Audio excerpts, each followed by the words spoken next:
एक बड़ा ही धनवान आदमी एक गांव में रहता था। जैसे कि ज्यादातर पैसे वालों को होता है, इस धनवान सेठ को भी अपने पैसों का घमंड था। वह जिस गांव में रहता था वहां पर ज्यादातर लोग किसान थे। इन सभी किसानों के पास जितनी जमीन थी उससे कई गुना ज्यादा जमीन इस सेठ के पास थी। कई गरीब किसान तो इसके लिए इसके खेतों में काम करते थे। इसी गांव में मोहन नाम का एक बड़ा ही मेहनती और सच्चा किसान रहा करता था। मोहन का परिवार थोड़ा बड़ा था। उसके परिवार में उसके बूढ़े माँ बाप, पत्नी और 3 बच्चे थे जो अभी काफी छोटे थे।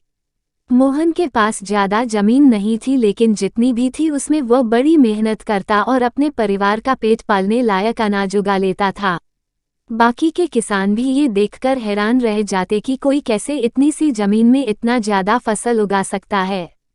एक वर्ष उस गांव में काफी ज्यादा बारिश हुई, जिसके चलते कई किसानों की फसलें बर्बाद हो गई, जिनमें से एक मोहन भी था। अब मोहन धर्म संकट में पड़ गया, क्योंकि उसके परिवार में उसके अलावा कोई और कमाने वाला था नहीं और अपने परिवार को भूखा मरते हुए वो देख नहीं सकता था।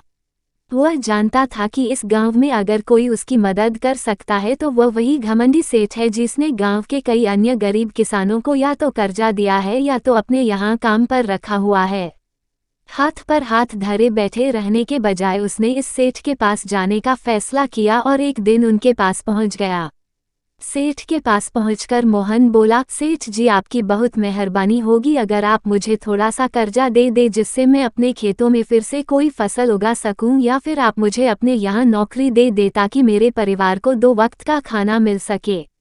घमंडी सेठ को उसकी इन बातों से कोई मतलब था नहीं, लेकिन गांव के सारे लोगों की तरह वह भी यह जानता था कि मोहन कितना मेहनती है और वह जिस भी खेत में काम करेगा वहां वह 2 गुनी फसल उगा सकता है। सेठ ने सोचा, अगर मैं इसे पैसे उधार देता हूं तो शायद यह इस स्थिति में नहीं है कि मुझे वापस लौटा सके, लेकिन अगर मैं इसे अपने खेतों में काम करवाता हूं तो मुझे जरूर दुगना फायदा होगा। सेठ मोहन से बोला, देख भाई, पैसा तो मैं तुझे दूंगा नहीं और मेरे पास अभी खेतों में काम करने के लिए कई किसान पहले से मौजूद है, लेकिन तुझ पर तरस खाकर मैं तुझे अपने खेतों में नौकरी देता हूँ, पर मैं तुझे इसके लिए ज्यादा पैसे नहीं दूंगा।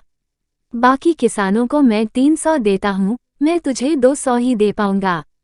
मरता क्या ना करता। मोहन ने सेठ की शर्त मान ली और उसी दिन से सेठ के खेतों में काम करना शुरू कर दिया। 2 महीनों तक नियमित वो सेठ के खेतों में जाकर कड़ी मेहनत करता और देखते ही देखते 4 महीने का काम उसने अपनी मेहनत से 2 महीनों में ही खत्म कर दिया। सेठ उसके काम से काफी खुश था, लेकिन वो कभी उसको यह जताता नहीं था। जब सेठ ने देखा कि उसका खेतों का काम अब खत्म हो चुका है, अगर वह मोहन को काम से निकाल देता है तो उसके 2 महीनों के पैसे बच जाएंगे, तब सेठ ने मोहन को काम से निकालने का फैसला किया। एक बार सेठ को ये विचार भी आया कि इतना मेहनती आदमी शायद उसे दोबारा ना मिले, लेकिन फिर उसने सोचा कि जब अगले साल काम आएगा तब उसे फिर से नौकरी पर रख लेगा। आखिर इस गांव में उसके अलावा है ही कौन जिसके आगे ये लोग अपने हाथ फैलाएंगे। एक दिन सेठ ने मोहन को अपने पास बुलाकर उसको उस दिन का पैसा दिया और साथ में ये भी कहा कि कल से तुमको काम पर आने की जरूरत नहीं है। अब मेरे पास तुम्हारे लिए कोई काम नहीं बचा है। जब मेरे पास काम आएगा तो मैं तुम्हें बुला लूंगा। ये सुनकर मोहन का दिल बैठ गया। पिछले 2 महीनों से कम ही सही उसके बच्चों और परिवार के पेट में अन्न का दाना जा तो रहा था, अब वह क्या करेगा। यही सोचकर उसकी आंखों से आंसू निकल आए। मोहन ने सेठ के पैर पकड़ लिए और गिड़गिड़ाने लगा, सेठ जी मुझे इस काम की बहुत जरूरत है, मुझे मत निकालिए। अपने मतलब से मतलब रखने वाला सेठ टस से मज ना हुआ। उसने खरी खोटी सुनाकर मोहन को वहां से चलता कर दिया और मन ही मन 2 महीनों की तनख्वाह बचने से खुश होने लगा। अगले दिन जब सेठ सवेरे उठा और अपने आंगन में आया तो उसने देखा कि मोहन उसके आंगन में बैठा है। सेठ ने उसको पास बुलाकर पूछा कि क्या हुआ, तुम क्यों यहाँ पर बैठे हो। मोहन बोला, सेठ जी मुझे वापस काम पर रख लीजिए, आप जानते ही हैं मेरी आर्थिक परिस्थिति कैसी है, थोड़ी दया कीजिए। लेकिन सेठ ने उसकी एक न सुनी और फिर एक बार उसे बुरा भला कहकर वहां से जाने के लिए कहा। बेचारा मोहन अपना सिर नीचे झुका के वहां से चला गया। अगले दिन फिर यही घटना दोहराई गई। मोहन फिर सेठ के आंगन में बैठा था। सेठ ने फिर उसको वहां से जाने के लिए कहा। यही घटना अगले कई दिनों तक चलती रही। अब तो मोहन सेठ के हकालने पर भी वहां से नहीं जाता था और वहीं पर बैठा रहता था। एक बार सेठ ने उससे पूछ लिया, तुम कैसे आदमी हो? मैं तुम्हारा इतना अपमान करता हूँ लेकिन तुम्हें कोई फर्क ही नहीं पड़ता। तब मोहन ने सेठ से कहा, बुरा तो बहुत लगता है सेठ जी, लेकिन जब घर जाता हूँ और भूख से बिलखते अपने माँ बाप और बच्चों को देखता हूँ तब यह अपमान मुझे कुछ भी नहीं लगता।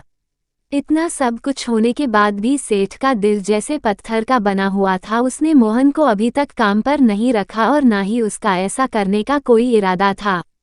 एक दिन सेठ ने सोचा कि कुछ दिनों के लिए किसी और गांव चला जाता हूँ ताकि मोहन से पीछा छुड़ा सकूं।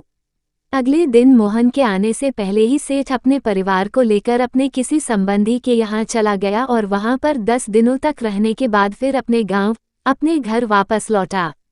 घर लौटते ही सेठ ने आसपास हर जगह नजर दौड़ाई तो पाया कि वहां पर अब मोहन नहीं था। सेठ ने सोचा, मेरी तरकीब काम कर गई, लगता है मोहन से अब पीछा छूट गया है।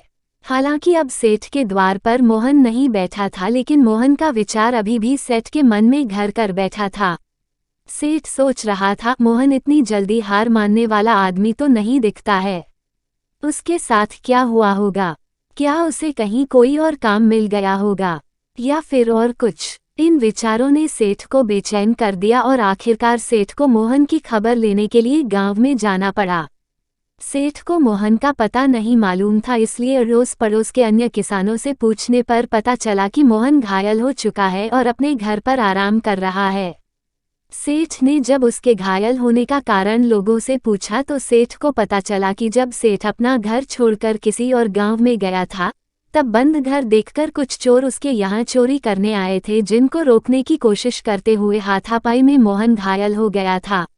ये सब जानने के बाद सेठ का पत्थर का दिल भी अब मोम की तरह पिघल गया। सेठ को अपने किए पर पछतावा होने लगा।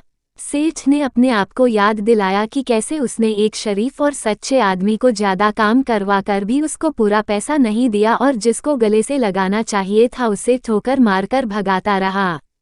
सेठ मोहन का घर का पता पूछकर उसके घर पहुंचा तो देखा कि मोहन की घर की हालत बहुत खराब है।